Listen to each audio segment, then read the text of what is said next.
ಶಿರ್ನಾಳಿಗೆ ಹಿಂದಿನ ರಾತ್ರಿ ಕೇಳೂರು ಮೇಳದವರ ಜಾಂಬುವಂತಿ ಕಲ್ಯಾಣ ನೋಡ ಹೋಗಿದ್ದ ಶ್ರೀಪತಿಗೆ ನಾರಣಪ್ಪ ಶಿವಮೊಗ್ಗೆಯಿಂದ ಬಂದವನು ಹಾಸಿಗೆ ಹಿಡಿದು ಮಲಗಿದ್ದೂ ತಿಳಿಯದು, ಸತ್ತದ್ದು ತಿಳಿಯದು.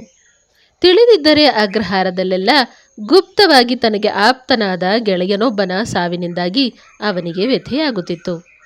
ಅವನು ಮನೆ ಬಿಟ್ಟು ಹೊರಟು ವಾರದ ಮೇಲಾಗಿದೆ.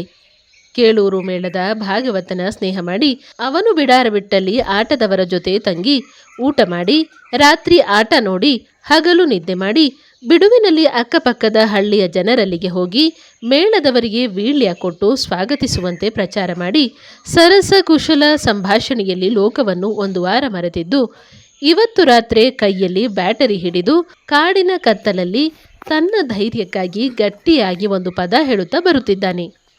ಮೇಲಕ್ಕೆ ಬಾಚಿದ ಅವನ ಕ್ರಾಪಿನ ಕೂದಲು ಕ್ಷೌರವಿಲ್ಲದೆ ಕತ್ತಿನ ತನಕ ಬೆಳೆದಿರಲು ಕಾರಣ ತನಗೊಂದು ಸ್ತ್ರೀ ವೇಷವನ್ನು ಮುಂದಿನ ವರ್ಷ ಕೊಡುವುದಾಗಿ ಭಾಗವತ ಕೊಟ್ಟ ಆಶ್ವಾಸನೆ.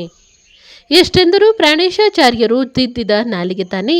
ನಿನ್ನ ವಾಕ್ಯ ಸರಣಿ ಗಂಟಲು ಪರಿಶುದ್ಧವಾಗಿದೆ ಎಂದು ಭಾಗವತ ಮೆಚ್ಚಿದ್ದ. ಅಲ್ಲದೆ ಆಚಾರ್ಯರಿಂದ ಒಂದಿಷ್ಟು ಸಂಸ್ಕೃತ ತರ್ಕ ಪುರಾಣ ಕೇಳಿ ಯಕ್ಷಗಾನದ ಗಹನವಾದ ಸಂಭಾಷಣೆಗೆ ಅವಶ್ಯವಾದ ಸಂಸ್ಕೃತಿಯೂ ಇದೆ ತನ್ನಲ್ಲಿ.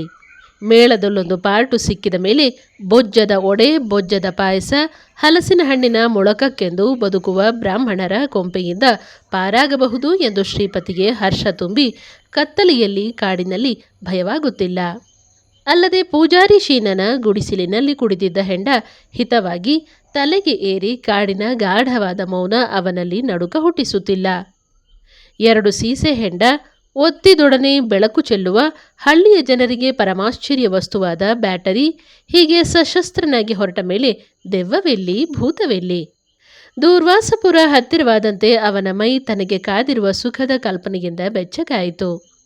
ಅವನ ಹೆಂಡತಿ ತೊಡೆಯನ್ನು ಗಂಟು ಹಾಕಿ ಕೌಂಚಿ ಮಲಗಿದರೇನಂತೆ? ಬೆಳ್ಳಿ ಇದ್ದಾಳಲ್ಲ, ಬೆಳ್ಳಿ ಹೊಲತಿಯಾದರೇನಂತೆ? ನಾರಣಪ್ಪ ಹೇಳುವುದಿಲ್ಲವೇ? ಕಾಳಿಯಾದರೇನು, ಬೋಳಿಯಾದರೇನು? ಬೆಳ್ಳಿ ಕಾಳಿಯೂ ಅಲ್ಲ, ಬೋಳಿಯೂ ಅಲ್ಲ.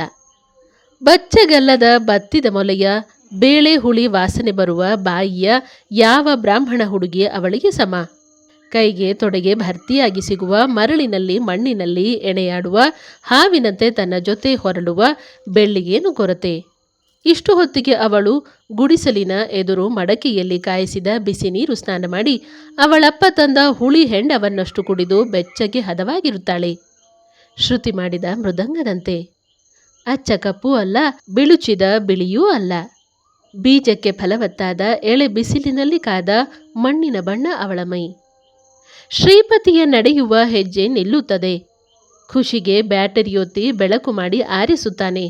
ಮತ್ತೆ ಹತ್ತಿಸಿ ಅರಣ್ಯದ ಸುತ್ತ ಬೆಳಕನ್ನು ಚೆಲ್ಲಿ ರಾಕ್ಷಸ ವೇಷ ಹಾಕಿ ಬಂದ ಆಟದವನಂತೆ ಹಿಗ್ಗುತ್ತಾನೆ. ಥೈ ಥೈ ತಕ ಥೈ ಥೈ ಥೈ ಥೈ ಕುಣಿಯುತ್ತಾನೆ. ಕುಮ್ಮಚಟ್ಟು ಹಾಕಿ ತನ್ನ ಮಂಡಿಯ ಮೇಲೆ ಸುತ್ತುವುದಕ್ಕೆ ಬರುತ್ತದೋ ನೋಡುವ ಎಂದು ಪ್ರಯತ್ನಿಸಿ ಮಂಡಿಗೆ ಪೆಟ್ಟಾಗಿ ಎದ್ದು ನಿಲ್ಲುತ್ತಾನೆ. ಅರಣ್ಯದ ನಿರ್ಜನತೆ. ಬ್ಯಾಟರಿಯ ಬೆಳಕಿಗೆ ಗಾಬರಿಯಾದ ಹಕ್ಕಿಗಳ ರೆಕ್ಕೆಯ ಪಟಪಟದಿಂದ ಅವನಿಗೆ ಇನ್ನಷ್ಟು ಮದ ಉಕ್ಕುತ್ತದೆ. ಕರೆದ ಕೂಡಲೇ ಹಾಜರಾಗುತ್ತವೆ. ನವರಸ ಭಾವಗಳು.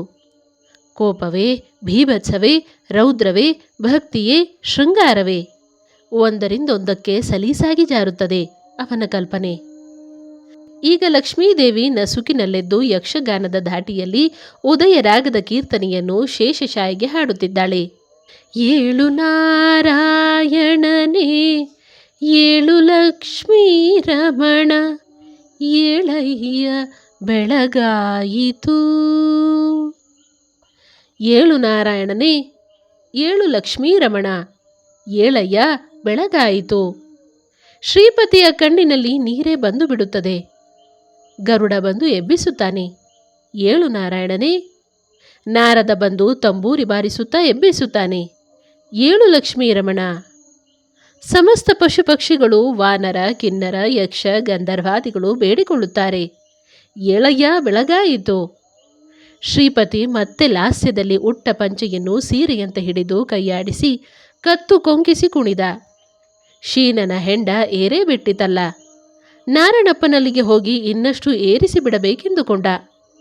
ಯಕ್ಷಗಾನದ ಸ್ತ್ರೀ ಪಾತ್ರಗಳೆಲ್ಲ ನೆನಪಾಗುತ್ತವೆ. ಪುರಾಣಗಳಲ್ಲಿ ಹೆಣ್ಣಿನ ಮೋಹಕ್ಕೆ ಬಲಿಯಾದ ಖುಷಿಯೇ ಇಲ್ಲ. ವಿಶ್ವಾಮಿತ್ರನ ತಪೋಭಂಗ ಮಾಡಿದ ಮೇನಕೆ ಹೇಗಿದ್ದಿರಬೇಕು ಅವಳು? ಚಂದ್ರಿಗಿಂತ ಸುಂದರಿ ಇದ್ದಿರಬೇಕು.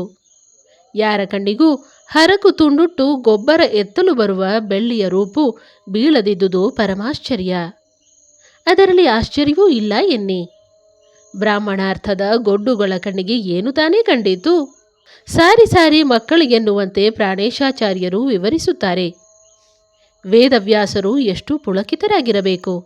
ಉದಯ ಕಾಲದಲ್ಲಿ ಅವರು ಎದ್ದು ಉಷಿಯನ್ನು ಕಂಡಾಗ ಭಗವಂತ ಈ ಮಾತುಗಳನ್ನು ಅವರ ಬಾಯಿಂದ ಆಡಿಸಿದಾಗ ಸ್ನಾನ ಮಾಡಿ ಶುಭ್ರಳಾದ ಪುಷ್ಪವತಿಯ ತೊಡೆಗಳ ಹಾಗೆ.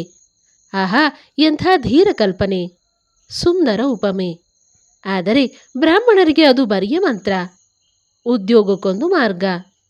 ರಾಜನ ವೇಷ ಹಾಕುವ ಕುಂದಾಪುರದ ನಾಗಪ್ಪ ಎಷ್ಟೊಂದು ಗಮ್ಮತ್ತಿನಲ್ಲಿ ಮಾತನಾಡುತ್ತಾನೆ. ಈ ದುಂಬಿಗಳೋ, ಈ ಪಾರಿಜಾತ, ಸಂಪಿಗೆ, ಮಲ್ಲಿಗೆ, ಕೇದಗೆ ಬೆಳೆದ ಈ ವನವೋ ಇಲ್ಲಿ ಏಕಾಂಗಿಯಾಗಿ ಅವನತವದನೆಯಾಗಿ ದುಃಖದಿಂದ ಬಾಧಿತಳಾಗಿ ಕಾಣುವ ಎಲೈ ರಮಣಿ, ನೀನು ಯಾರು? ಶ್ರೀಪತಿ ಮುಗುಳ್ನಗುತ್ತಾ ನಡೆಯುತ್ತಾನೆ.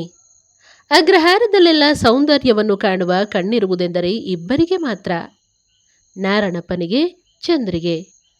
ಮಹಾರೂಪವತಿ ಎಂದರೆ ಚಂದ್ರಿ. ಈ 100 ಮೈಲಿ ವಿಸ್ತೀರ್ಣದಲ್ಲಿ ಅಂಥದ್ದೊಂದು ಪುತ್ಥಳಿಯನ್ನು ತೋರಿಸಿ ಸೈ ಎಂದು ಬಿಡುತ್ತೇನೆ. ದುರ್ಗಾ ಭಟ್ಟನಿಗೂ ಅಲ್ಪ ಸ್ವಲ್ಪ ರಸಿಕತೆ ಇಲ್ಲವೆಂದಲ್ಲ. ಆದರೆ ಅಲ್ಲೊಂದು ಇಲ್ಲೊಂದು ಶೆಟ್ಟರ ಹೆಂಗಸಿನ ಮೊಲೆಯ ಮೇಲೆ ಕೈಯಾಡಿಸುವುದಕ್ಕಿಂತ ಹೆಚ್ಚಿನ ತಾಕತ್ತಿಲ್ಲ ಅವನಿಗೆ.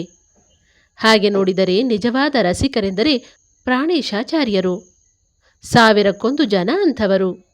ಅವರು ನಿತ್ಯ ಸಂಜೆ ಪುರಾಣವನ್ನು ಓದುತ್ತಾ ಆ ಶ್ಲೋಕಗಳಿಗೆ ರಮ್ಯವಾಗಿ ಅರ್ಥ ಹೇಳುವ ಗತ್ತು ಕೇಳಿದರೆ ಎಂಥ ಮಹಾಭಾಗವತನಿಗೂ ನಾಚಿಕೆಯಾಗಬೇಕು. ಎಂಥ ನಯವಾದ ಮಾತು, ಮೃದುವಾದ ನಗು, ಕಣ್ಣಿಗೆ ಕಟ್ಟುವ ರೂಪು. ಜುಟ್ಟು, ಅಂಗಾರ, ಅಕ್ಷತೆ, ಜರೀಶಾಲು ಒಪ್ಪುವುದೆಂದರೆ ಅವರಿಗೊಬ್ಬರಿಗೇನೆ. ಅಷ್ಟಮಠಗಳಲ್ಲಿ ದಕ್ಷಿಣದ ಮಹಾಪಂಡಿತರ ಜೊತೆ ವಾದಿಸಿ ಗೆದ್ದು ಬಂದ ಅವರಲ್ಲಿ 15 ಜರೀಶಾಲುಗಳಿವೆಯಂತೆ. ಆದರೆ ಅವರು ಕೊಚ್ಚಿಕೊಳ್ಳುವವರಲ್ಲ. ಪಾಪ, ಅವರ ಹೆಂಡತಿ ನಿತ್ಯ ರೋಗಿ, ಮಕ್ಕಳಿಲ್ಲ, ಮರಿಯಿಲ್ಲ.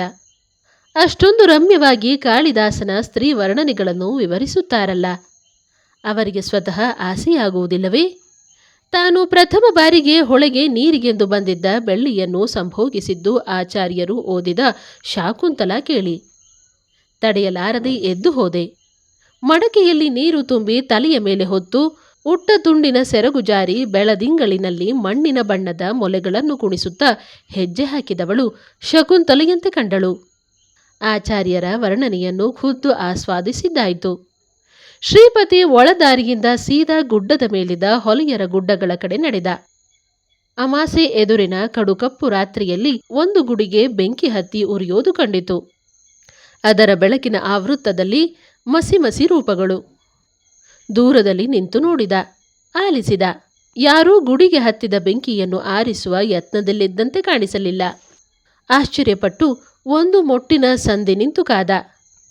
ಬಿದಿರಿನ ಗಳದಿಂದ ಕಟ್ಟಿ ಚಾಪೆ ಹೊದಿಸಿ ಸೋಗೆ ಹಚ್ಚಿದ ಗುಡಿ ಬೇಸಿಗೆಯಾದ್ದರಿಂದ ಕ್ಷಣದಲ್ಲಿ ಧಗಧಗ ಉರಿದು ನೆಲಸಮವಾಯಿತು. ಮಸಿರೂಪಗಳು ತಮ್ಮ ಗುಡಿಗಳಿಗೆ ಮರಳಿದವು. ಎದ್ದ ಬೆಂಕಿಯ ಝಳಕ್ಕೆ ಗೂಡುಗಳನ್ನು ಬಿಟ್ಟು ಕಾತರದಿಂದ ಕೂಗಿದ ಹಕ್ಕಿಗಳು ಮರಳಿ ಗೂಡು ಸೇರಿದವು. ಶ್ರೀಪತಿ ಮೆಲ್ಲಗೆ ಹೆಜ್ಜೆಯಿಟ್ಟು ಹೋಗಿ ಬೆಳ್ಳಿಯ ಗುಡಿಯಿಂದ ಸ್ವಲ್ಪ ದೂರ ನಿಂತು ಚಪ್ಪಾಳೆ ತಟ್ಟಿದ. ತಲೆಗೆ ಬಿಸಿ ನೀರು ಸ್ನಾನ ಮಾಡಿ ಸೆರಗಿನಲ್ಲಿ ಬರಿಯ ತುಂಡುಟ್ಟು ಸೊಂಟದ ಮೇಲೆ ಬತ್ತಲೆಯಾಗಿ ಕಪ್ಪು ಕೂದಲಿನ ರಾಶಿಯನ್ನು ಬೆನ್ನಿನ ಮೇಲೆ ಮುಖದ ಮೇಲೆ ಚೆಲ್ಲಿಕೊಂಡಿದ್ದ ಬೆಳ್ಳಿ ಮೆತ್ತಗೆ ಗುಡಿಯಿಂದ ಹೊರಬಂದು ಸದ್ದು ಮಾಡದೆ ದೂರದಿಂದ ಪೊದರಿನ ಸಂಧಿ ಮರೆಯಾದಳು.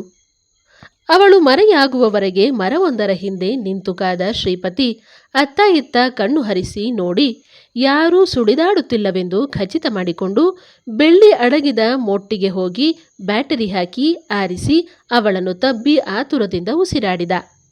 ಅಯ್ಯ, ಇವತ್ತು ಬೇಡವಯ್ಯ. ಬೆಳ್ಳಿ ಹೀಗೆ ನುಡಿದದ್ದೇ ಇಲ್ಲ. ಶ್ರೀಪತಿಗೆ ಆಶ್ಚರ್ಯವಾಯಿತು. ಆದರೆ ಅವಳ ಮಾತನ್ನು ಲೆಕ್ಕಕ್ಕೆ ತರದೆ ಸೊಂಟಕ್ಕೆ ಸುತ್ತಿದ್ದ ಅವಳ ತುಂಡನ್ನು ಬಿಚ್ಚಿದ. ಪಿಳ್ಳ ಮತ್ತು ಆತನ ಹೊಲತಿ ದೆಯ್ಯ ಮೆಟ್ಟಿಯೋ ಏನು ಕತೆಯೋ, ಸತ್ತವೋ ಅಯ್ಯ ಇವತ್ತು.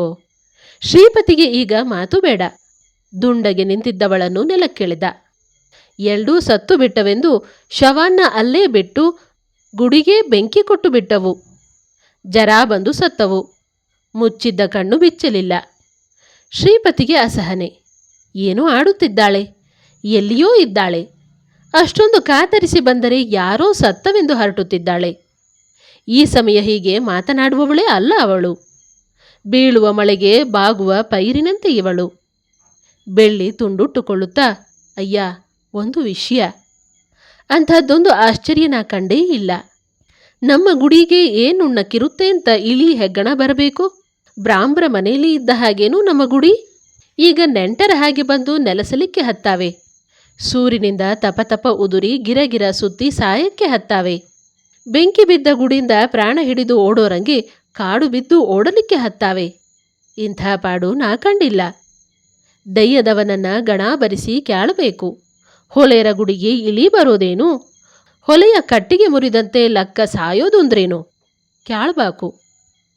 ಶ್ರೀಪತಿ ಪಂಚೆಯುಟ್ಟು ಅಂಗಿ ತೊಟ್ಟು ಕಿಸೆಯಿಂದ ಬಾಚಣಿಗೆ ತೆಗೆದು ಕ್ರಾಪು ಬಾಚಿ ಬ್ಯಾಟರಿ ಹತ್ತಿಸಿ ನೋಡುತ್ತಾ ಅವಸರದಲ್ಲಿ ಓಡಿಬಿಟ್ಟ. ಬೆಳ್ಳಿ ಮಲಗಲಿಕ್ಕೆ ಸರಿಯೇ ಹೊರತು ಮಾತಾಡಲಿಕ್ಕಲ್ಲ. ಬಾಯಿ ಬಿಟ್ಟರೆ ಅವಳದು ಗಣ ದಯ್ಯ. ನಾರಾಯಣಪ್ಪನನ್ನು ನೋಡುವ ಅವಸರದಿಂದ ಪಂಚೆಯನ್ನು ಮೇಲಕ್ಕೆತ್ತಿ ಕಟ್ಟಿ ಗುಡ್ಡವನ್ನಿಳಿದ. ಸರಾಯಿ ಕುಡಿದು ಇವತ್ತು ರಾತ್ರಿ ಅಲ್ಲೇ ಮಲಗಿ ಬೆಳಗ್ಗೆ ಎದ್ದು ಪಾರಿಜಾತಪುರದ ನಾಗರಾಜನ ಮನೆಗೆ ಹೋದರೆ ಸರಿ. ಮೆತ್ತಗೆ ನಾರಾಯಣಪ್ಪನ ಮನೆಯ ಬಾಗಿಲಿನ ಎದುರು ನಿಂತು ಬಾಗಿಲನ್ನು ತಳ್ಳಿದ. ಅಗಳಿ ಹಾಕಿರಲಿಲ್ಲ. ಇನ್ನೂ ಎದ್ದಿರಬೇಕು ಅವ ಎಂದು ಖುಷಿಯಾಗಿ ಒಳಗೆ ಹೋದ. ಬ್ಯಾಟರಿ ಹಾಕಿ ನಾರಾಯಣಪ್ಪ, ನಾರಾಯಣಪ್ಪ ಎಂದು ಕರೆದ. ಉತ್ತರವಿರಲಿಲ್ಲ. ಕೆಟ್ಟ ನಾತ ಬಂದ ಹಾಗಾಯಿತು. ಹೊಟ್ಟೆ ತೊಳೆಸಿ ಬರುವಂಥ ಕೊಳೆಯುವ ನಾತ.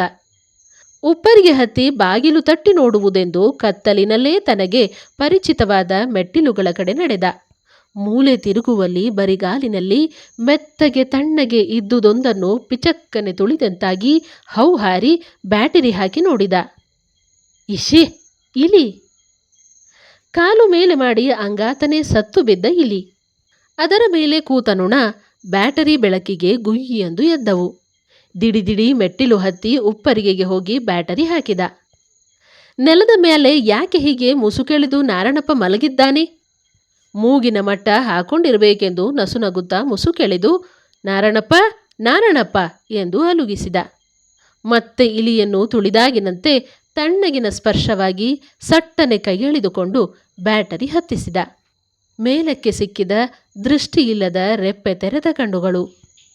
ಬ್ಯಾಟರಿಯ ಬೆಳಕಿನ ವೃತ್ತದಲ್ಲಿ ನೊಣ, ನುಸಿ, ನಾತ.